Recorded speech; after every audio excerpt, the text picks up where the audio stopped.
कैसे हैं आप? आशा है अच्छे होंगे। तो हम लोग जो है ये हम चैप्टर जो आपका जो है चैप्टर नंबर जो आपका 8 था, ठीक है ना भाई। मोशन के अंतर्गत हम लोग जो है ये पढ़ रहे थे, इक्वेशन ऑफ मोशन, याद है आपको? ठीक है भाई। तो इसमें से हमने जो दो है यानी कि v equal then u plus a t ये भी देख लिए थे, और दूसरा s equal then u t half a t square ये भी हमने देख लिए थे। ओके, क्लियर है? तो ये दो फार्मूले हमने देख लिए थे, हमें अब थर्ड फार्मूला इसमें डिराइव करना है। और थर्ड वाला फार्मूला कौन सा है? V square equal then u square plus 2as।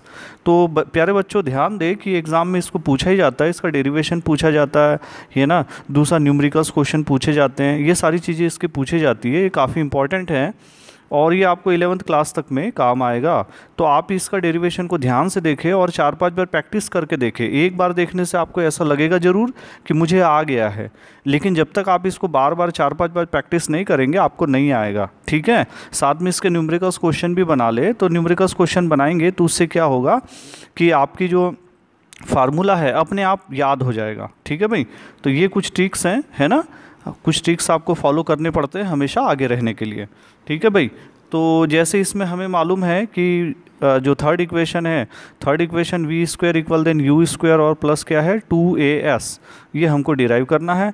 अब इस वाले में आपको मालूम है कि हमने लिया था वेलोसिटी और टाइम ग्राफ, तो ये आप वेलोसिटी जो है टाइम ग्राफ आपने देखा है। अब वेलोसिटी टाइम ग्राफ में भाई ये ग्राफ कैसा है, किस टाइप का, व्हाट इज़ द नेचर? तो इसका नेचर क्या है बताइए? नेचर है यूनिफॉर्म, है ना, वेलोसिटी डायग्राम है यूनिफॉर्म, ये जो है यूनिफॉर्म वेलोसिटी ग्राफ है, ठीक है। तो यूनिफॉर्म वेलोसिटी यदि अगर है तो आप बताइए एक्सेलरेशन का क्या होता है? एक्सेलरेशन आपको बताया था कि कांस्टेंट है, यानी कि वेलोसिटी में जो चेंज हो रहा है सेम टाइम में क्या हो रहा है, सेम चेंज हो रहा है, ठीक है भाई। तो हमने जो है दो फार्मूला जो प्रोड्यूस कर लिए थे, v equal then u plus a t, s equal then u t half a t square, ठीक है भाई। तो उस दौरान अपन ने क्या करा था, पहले वाले के लिए तो सिंपल एक ग्राफ लेके वहाँ पे b d equal then v minus u लेके सॉल्व कर लिया था।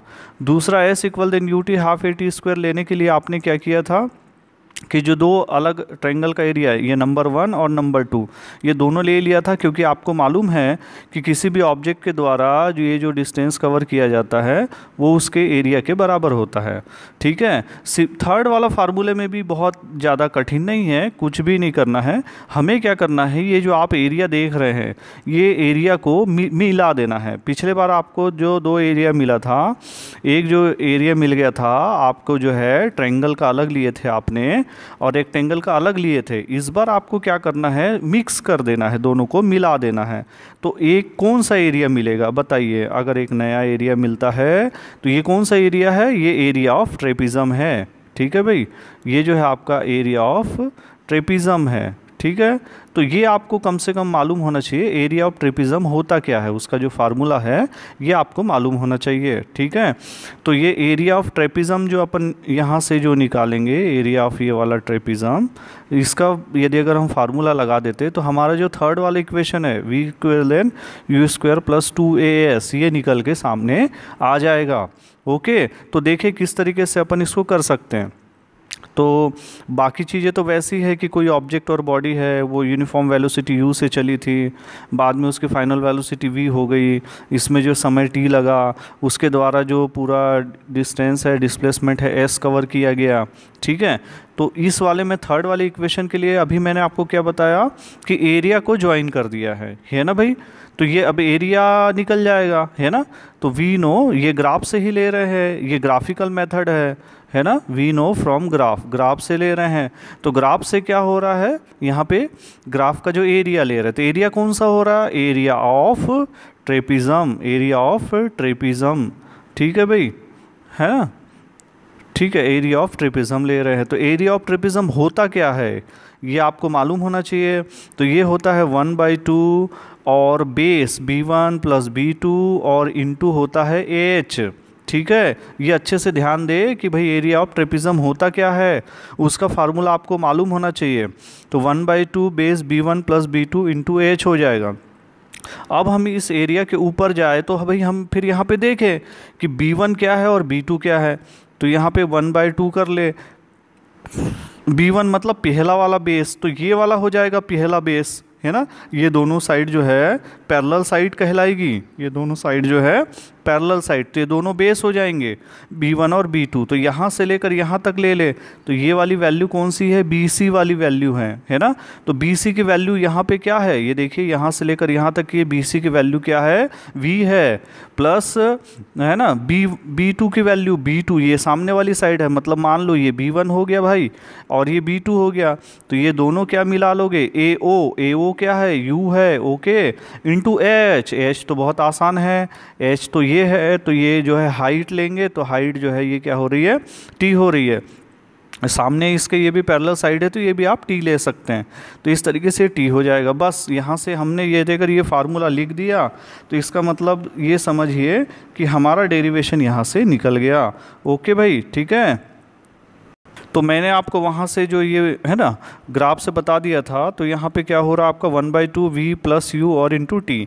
अब यहाँ पे आप ध्यान से देखिए यहाँ T आया हुआ है, तो अब हमें क्या करना है, फिर से फ्रॉम फर्स्ट इक्वेशन यूज़ करना है। फिर से देखिए सेकंड वाला फार्मूला निकालने के लिए भी हमने फर्स्ट इक्वेशन यूज़ किया था, तो बेसिक इक्वेशन अपना फर्स्ट हो गया, फर्स्ट के आधार पे सेकंड भी निकल रहा है और थर्ड भी निकल रहा है। तो जो फर्स्ट इक्वेशन लेते हैं, तो फर्स्ट इक्वेशन याद है आपको, फार्मूला याद रखना बहुत ज़रूरी है, जब तक आप फार्मूला याद नहीं करेंगे आपको फिजिक्स और मैथ्स कुछ भी नहीं आएगा, बी केयरफुल। ओके, तो A इक्वल देन हो गया, ये आपको फार्मूला था V minus U by T। Okay भाई, तो यहाँ से हम T निकाल दें, तो T इक्वल देन हो जाएगा यहाँ से T यहाँ पे चला आएगा, तो ये V माइनस U बाय आपका A हो जाएगा। ओके, अब ये जो मिला है इसको हम यहाँ पे रख देते हैं T की जगह में, और ये हमारा इक्वेशन आ जाएगा। तो यदि अगर हम S इक्वल देन हमने लिया था 1/2 V प्लस U, और यहाँ से इनटू T की वैल्यू कितनी है, V माइनस U बाय कितना है, यहाँ से जो है यहाँ पे A है, तो ये कितना हो गया, 2A हो गया, है ना। देखिए ये 2A हो गया, ठीक है भाई, क्लियर है। और दूसरा ये A प्लस बी और A माइनस बी, तो A प्लस बी और A माइनस बी, बताइए कौन सा फार्मूला होता है, एक ब्रैकेट में A प्लस बी है, दूसरे में A माइनस बी है, तो ये फार्मूला होता है A स्क्वायर और माइनस क्या होता है, B स्क्वायर होता है, याद है। तो इसको भी हम वही लिख सकते हैं, तो ये यहाँ पे जगह है तो मैं यहाँ लिख देता हूँ। तो S इक्वल देन यहाँ से हो जाएगा 1 बाय ये 2A हो जाएगा, तो 1 बाय पहले 2A लिख दीजिए, और यहाँ से V स्क्वायर और माइनस क्या लिख दीजिए, U स्क्वायर लिख दीजिए, ठीक है भाई, ये आपका आ गया। अब ये फार्मूला आ गया, इसको मल्टीप्लाई कर दीजिए तो 2AS हो जाएगा, 2AS बराबर होगा V स्क्वायर माइनस क्या होगा, U स्क्वायर हो जाएगा। अब इसको ट्रांसफ़र कर दीजिए तो कितना हो जाएगा, 2AS और plus U square equal then क्या होगा, V स्क्वायर हो गया। क्लियर है भाई, ठीक है, कोई प्रॉब्लम नहीं है, थोड़ा सा इसकी प्रैक्टिस कर लीजिए, 2-4 बार में ये फार्मूला आपका ईजिली निकल जाएगा। क्लियर है बच्चों, तो आप इसको प्रैक्टिस करके ज़रूर देखें, है ना। और यदि अगर आपको इसमें जो है दिक्कत जाए तो आप जो है मेरा जो नंबर है व्हाट्सएप नंबर है 94243968 और 77 पे ज़रूर से कमेंट्स जो है आपके शेयर कर दे, तो जो है मैं आपकी जो प्रॉब्लम्स हो रही है उसको सॉल्व करने की कोशिश करूँगा। Okay, best of luck. तो ये हमारा चैप्टर कंप्लीट हो गया। नेक्स्ट टाइम हम न्यूमेरिकल्स की थोड़ी प्रैक्टिस करेंगे और बाद में आपका एग्ज़ाम रखेंगे। बी केयरफुल, तो आप तैयारी करते रहिए, साथ में नोट्स भी जो है हमें भेजते रहिए ताकि हम आपका वैल्यूएशन कर सकें। ओके, बाय बच्चों।